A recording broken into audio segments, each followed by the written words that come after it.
guys. Sorry to keep you late. All right, congrats on your win. Thank you. Good evening, everybody. The press conference is about to start. As always, could you please use the Zoom raise hand function to let us know that you'd like to ask a question. Please ask questions about the match and state your organisation when asking a question. We will start with Ben Lewis. Do I look this red in real life? Hey, Dennis. Ben from Matchpoint Canada. Congratulations on the victory. Thanks. Is that your best performance ever at Wimbledon? And maybe just tell us about the atmosphere you played on and just the experience playing a match like that.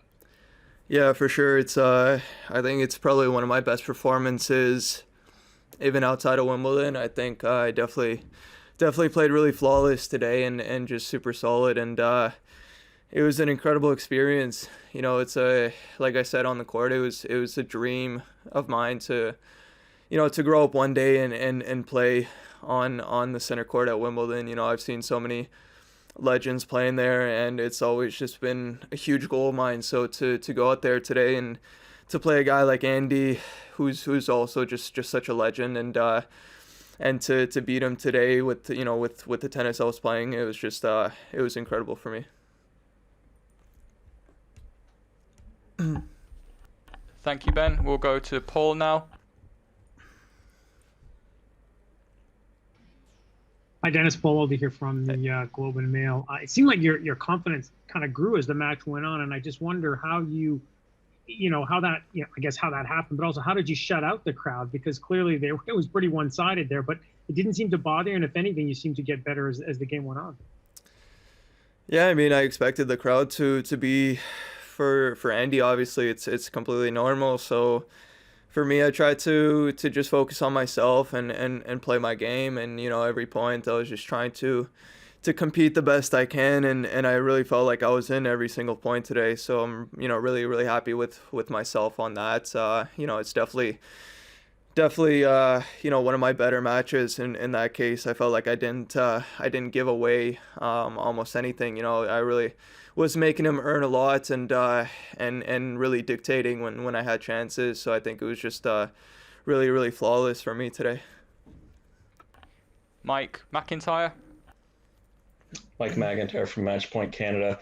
Dennis, you just referred to Andy as a legend, and you had some really kind words towards him on your post-match chat on the court as well. What's it like when you go up against one of those legends of the game for the first time? You've done it against the other guys like Roger and Rafa, of course, but this was your first one against Andy. And who were some of the players when you were a kid that you watched at Wimbledon that you really enjoyed and were inspired by watching? I mean, I think at the beginning it was kind of like a factor to play one of these top four guys. But as I've played these guys so many times now that to me I've dealing with it the same way as any other match, and I'm not focused on that it's Andy out there or any of the top four guys. I'm just focusing on myself, like I said, and for sure. I think Roger, obviously, a lot of his matches I watched. The first one that comes to mind is probably him against Roddick in the finals and his historic finals over here.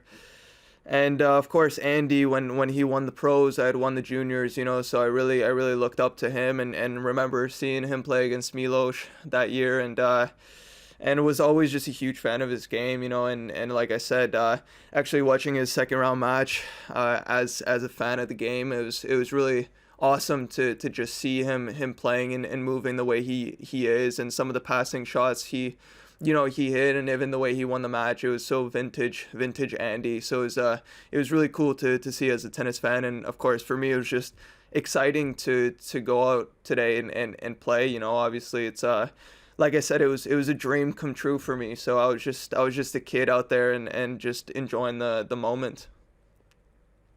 Chris. Hey Dennis, Chris Otto with Tennis Now. How good does it feel to be playing the type of grass court tennis that I think you always knew and we always knew you were capable of? And what do you think you need to do to keep it going in the round of 16 against Roberto Bautista Agut?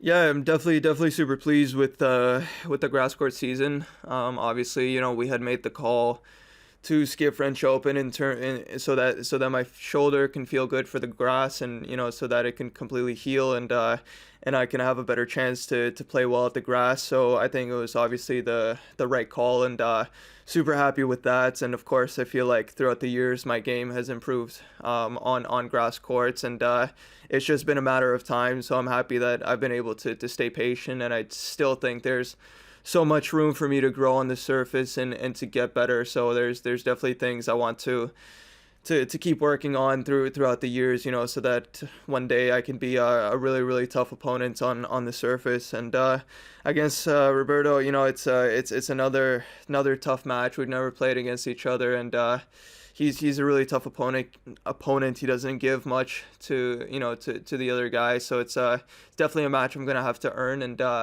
for sure it's gonna be a long battle. Tom Morgan. Congratulations, Dennis. Enjoyed your comments about the fan club in Southeast London, the school. Yeah. Can you tell us a little bit more about this? It is a lovely video, and was it Adam Colbeck, your friend? Yeah, Adam. He's just a friend that I've known for a while now. Actually, I remember a funny story when I was barely, I think, in junior Wimbledon. He was we were sitting at a restaurant, and he was going to the waiters like, "Hey, you're gonna want this guy's autograph, he's in the main draw of Wimbledon." And I'm like sitting there so embarrassed, like, "Come on, man, I'm barely in the juniors draw." And then surely, years later, it's just cool to see him in the stands, and I'm playing on center court, and the video he made with the school, it was really cool. And he told me they put it together really quickly, but it actually seemed like they rehearsed it for a while. It was really touching, and I think that's what it's about, just inspiring the next generation, and seeing these kids, becoming fans, and learning to love a sport, because they follow someone, or they know someone, through someone, and doing things like this. It's just what makes sports so great, and it's truly inspiring to be the image for these kids. Brilliant. And he was there watching you, was he? He was, yeah, he was there in the stands, and actually early in the match I made a comment to him about he's got this lucky blue jacket, and he wore it today, so I joked around with him, but actually he couldn't hear me, the crowd was too loud, so. Thank you, Tom. We'll go to Ariel now.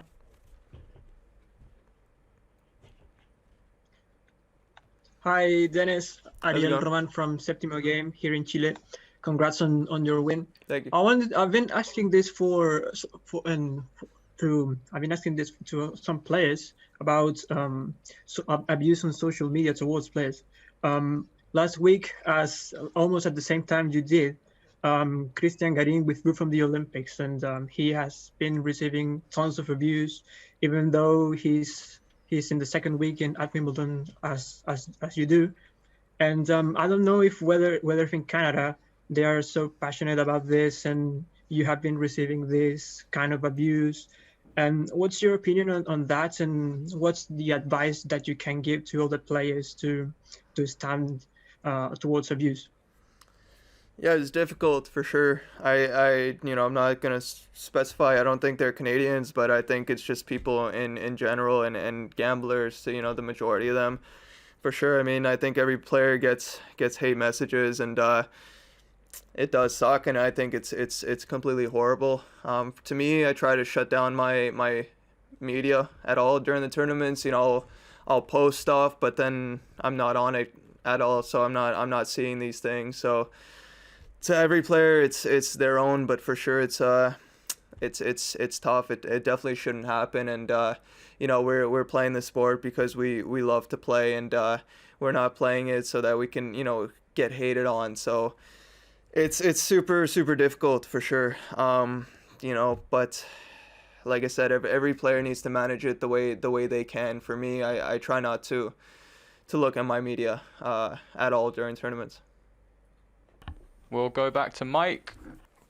I spoke with Felix yesterday and asked him if he wouldn't mind giving a little preview of your match today against Andy. And he has some pretty positive comments to share in terms of how optimistic he was of you coming through. What can you say about the tough match that he's going to face tomorrow against Nick Kyrgios and the level of excitement that that brings with it? Yeah, I think it's definitely a match I'm gonna be watching. I think it's super fun. Obviously, Nick's a really tough opponent, but you know, Felix has definitely improved his game quite a lot, and he's at a really good level right now. So you know, I'm very confident that he can and probably will pull through. Obviously, with Nick, he's such a talent. It's always tough to say, you know, but I think it does benefit Felix a little bit that it's the third round. So you know, physically, I think Nick could be a little bit tired. Obviously, you know, it's you can't know for sure, but I think it's going to be a super exciting and talented match, so to say. I think both these guys are just incredible athletes, so it's going to be fun to watch. And last question, please, Chris Otto. Dennis, just back to your center court experience. You talked about how it was just like a dream out there. Was there anything unique or anything surprising about the experience at all? Can you talk about that a little bit? I think just the court in general, just the history and of this club and the court itself and just the whole thing, you know, growing up, Wimbledon's a tournament that you hear about constantly and the tournament that you always want to, you know, to compete in one day and be on that center court. So for me, it was the most special one, you know, obviously growing up a Roger fan too, you know, he's won it so many times here, and to be on the court that he's had so much history on, it was really special, and that was pretty much it. You know, obviously the fans were electric. It was so much fun to be out there. Obviously they were cheering for Andy, but I mean it was really cool. I mean they were obviously very respectful, and I thought it was a lot of fun to just be out there, and like I said, I was just like a kid out there. It was just like my dream always to be on that court. So I was just, every point I was just having my moments, having my dream, and I just wanted it, you know, to last as long as possible. It was just so much fun. Okay, thank you everybody. That concludes the press conference. Thank you. Thanks guys. Thank you. Have a good night.